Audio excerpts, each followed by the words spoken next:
Subscribe कीजिए मेरे Hindi technical hub को और इस बेल आइकन को दबाना ना भूलें ताकि मैं जो भी नई वीडियो डालूं वो सबसे पहले पहुंचे आपके पास।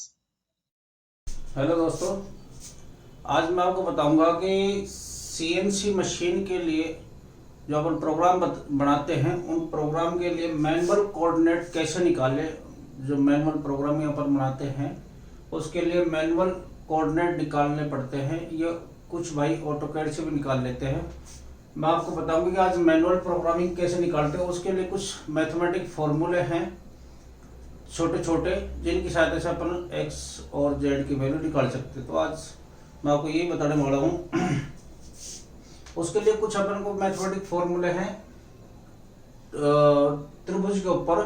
उस त्रिभुज के ऊपर मैं आपको थोड़ा सा बताऊंगा कि त्रिभुज पे कैसे एक्स और जेड की वैल्यू निकालते हैं। तो एक मैं त्रिभुज लेता हूँ। मेरा आज का चैप्टर है मैथमेटिक। मैथ से है, मैथ के लिए जो फॉर्मूले है उसके ऊपर मैं आपको बता रहा हूं कि किस तरह से हम मैथ से एक्स और जेड की वैल्यू निकाल सकते हैं। तो उसके लिए मैं एक त्रिभुज बनाता हूं आपके लिए। एक राइट एंगल है,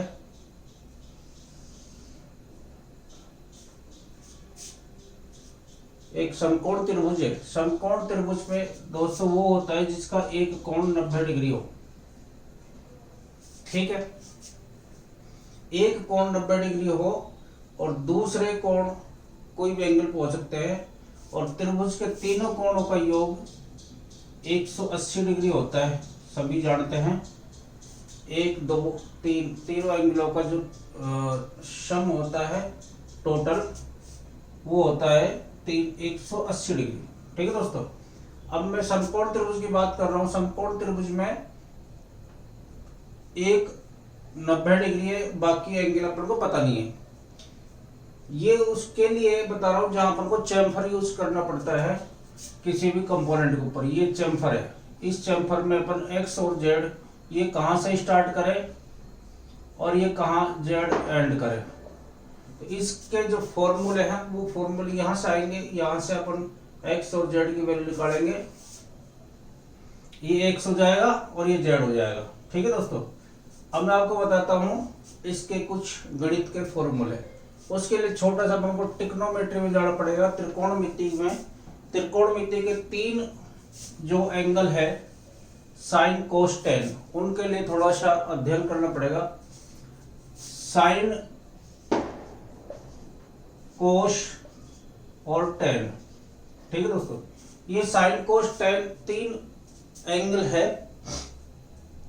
इन एंगलों से ही अपने एक्स और जेड की वैल्यू निकलती है हमेशा। तो साइन कोस टेन, इसका मैं एक फॉर्मूला है लाल बटा कक्का। ठीक है दोस्तों, तो लंब बटा कर्ण है साइन, लंब बटा कर्ण साइन। ये अगर मेरा 45 डिग्री है तो इसके सामने वाली भुजा ये हो जाएगी लंब, और इससे लगती हुई भुजा ये है आधार, और ये है कर्ण। ठीक है दोस्तों, 3 चीजें हैं, लंब, आधार, कर्ण और राइट एंगल। राइट एंगल पे 3 चीजें अपने पास आती है, साइन कोस टेन।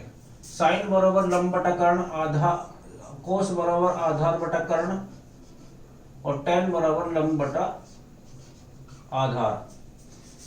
तो तीनों चीजें दोस्तों ये साइन कोस टेन। साइन अगर मैं 45 ले लूं, 45 डिग्री, 45 डिग्री क्योंकि 45 डिग्री है, ये 45 डिग्री है।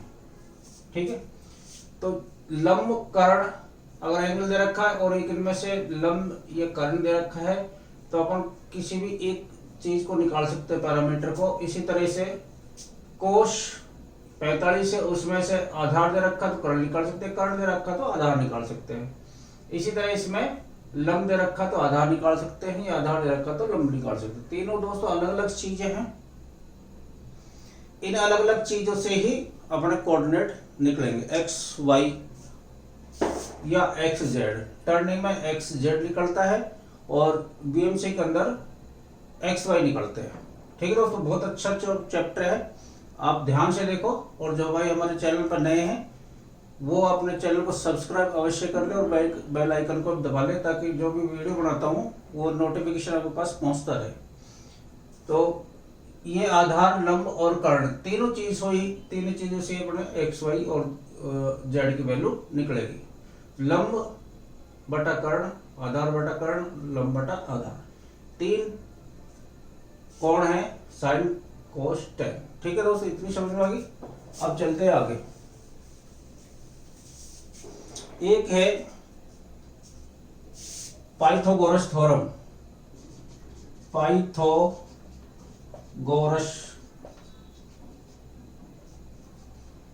थ्योरम। ठीक है दोस्तों, पाइथागोरस थ्योरम क्या कहलाती है? पाइथागोरस साइंटिस्ट का नाम था जिसने एक समकोण त्रिभुज के ऊपर एक नियम दिया था, उसको पाइथागोरस थ्योरम बोलते हैं। उसमें इसने बताया था कि कर्ण का स्क्वायर बराबर लंब का स्क्वायर प्लस आधार का स्क्वायर। ये एक सूत्र दिया था कि इन दोनों का स्क्वायर जो होगा वो इसके स्क्वायर के बराबर होगा। तो बहुत इंपॉर्टेंट थ्योरम है। कारण के लिख दो, के स्क्वायर बराबर एल स्क्वायर प्लस ए स्क्वायर। ठीक है दोस्तों, अब तीनों में से अगर दो दे रखे तो तीसरा मैं आसानी से निकाल सकता हूँ। अगर ये 4 है और ये 3 है तो ये ऑटोमेटिक निकल जाएगा। एग्जांपल बताता हूँ आपको।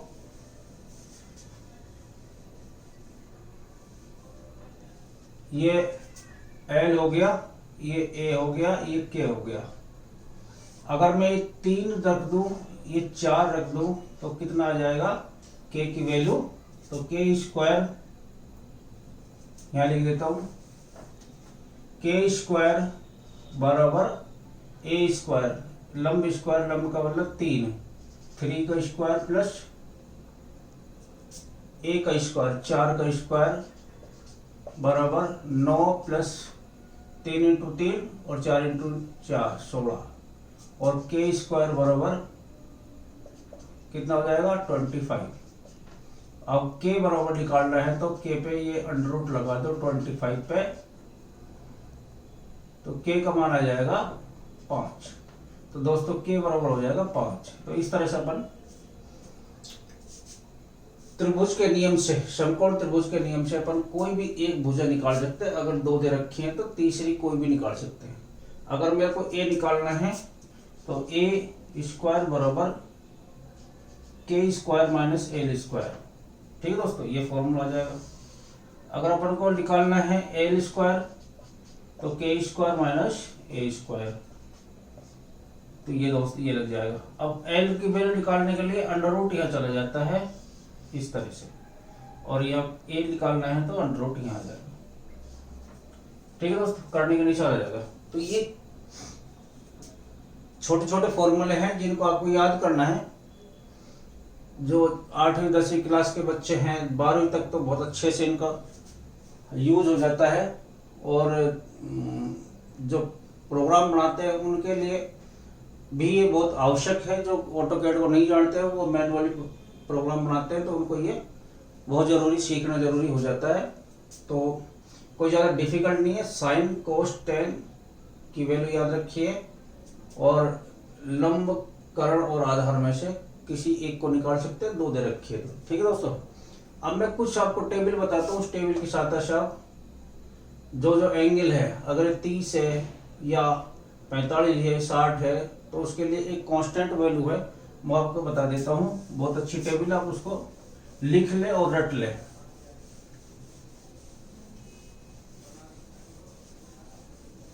यहां मैं टेबल बना रहा हूं आपको। तो ज्यादातर जो चैम्फर वैल्यू होती है वो 15 डिग्री पे होती है, 30 डिग्री पे होती है, 45 पे, 60 डिग्री पे।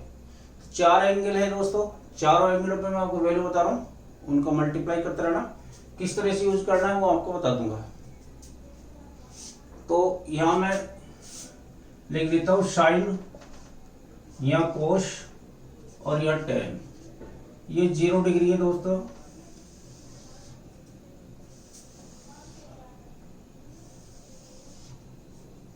ये 0 डिग्री है,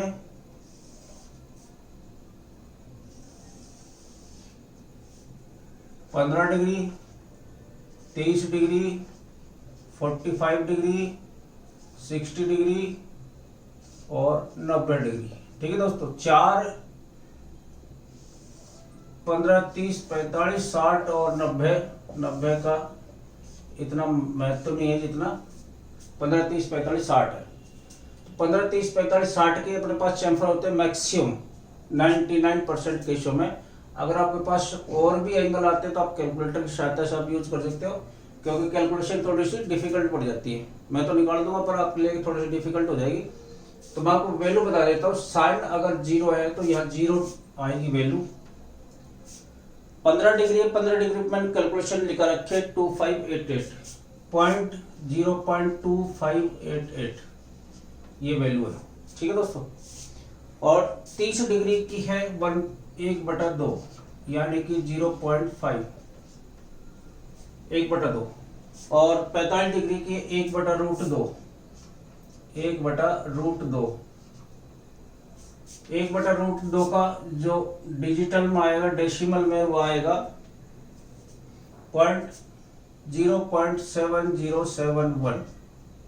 ठीक है दोस्तों, 60 डिग्री का है √3/2 √3/2 जिसका डेसिमल में आएगा 0.866 और साइन 90 का मान 1। ठीक है दोस्तों, अब कोस के केस में ये उल्टा हो जाता है, यहां से वैल्यू उल्टी चली जाती है, यह ध्यान रखना। हो सकता है इसमें फर्क पड़ जाए पर ये जो उल्टी आ जाती है, तो यहां मैं 0 की जगह 1 लिख दूंगा। कोस 15 का मान चेंज हो जाएगा। कोस 15 का मान है 0.966 0.966। ठीक है दोस्तों, ये है। और फिर 60 का मान ही आ जाएगा 0.88 या √3/2 या 0.866। ठीक है, और इसका मान आएगा 1/√2 यानी कि 0.7071 और इसका मान आ जाएगा 30 डिग्री हो गया 45 पे ये, और 60 पे आ जाएगा अपना 1/2 यानी कि 0.5 और यहाँ 0। ठीक है, अब साइन और कोस और टेन, साइन कोस का मैंने लिख दिया, और टेन होता है टेन बराबर tan theta equal to sine theta बटा कोस थीटा। तो साइन थीटा बराबर कोस थीटा, यानी कि साइन की वैल्यू है उसमें कोस का भाग दे देंगे तो टेन की वैल्यू आ जाती है। तो मैं यहाँ 0 में 1 का भाग दूंगा तो 0 आता है, किसी भी संख्या का 0 में भाग देते हैं तो 0 ही आता है। और टेन 15 का मान मैं आपको बता देता हूँ 0.268। अगर इसमें इसका भाग देते हैं तो ये आता है 0.268।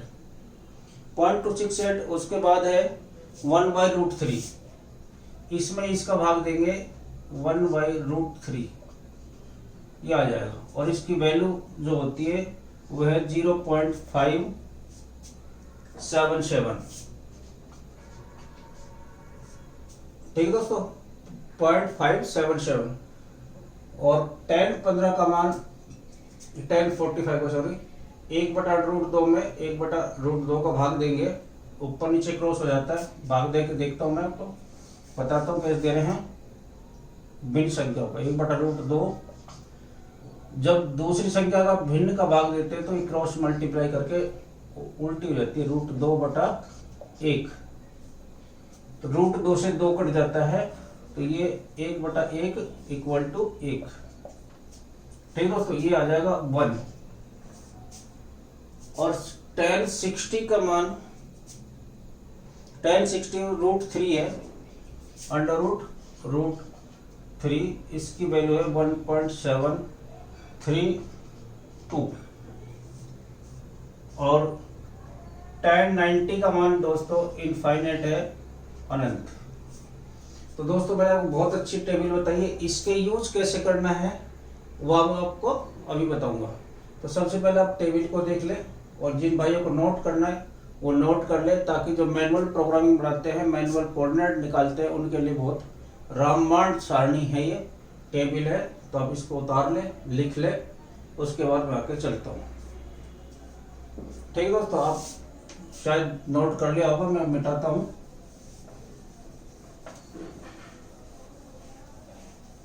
इनका कैसे यूज करना है वो आपको बता देता हूँ।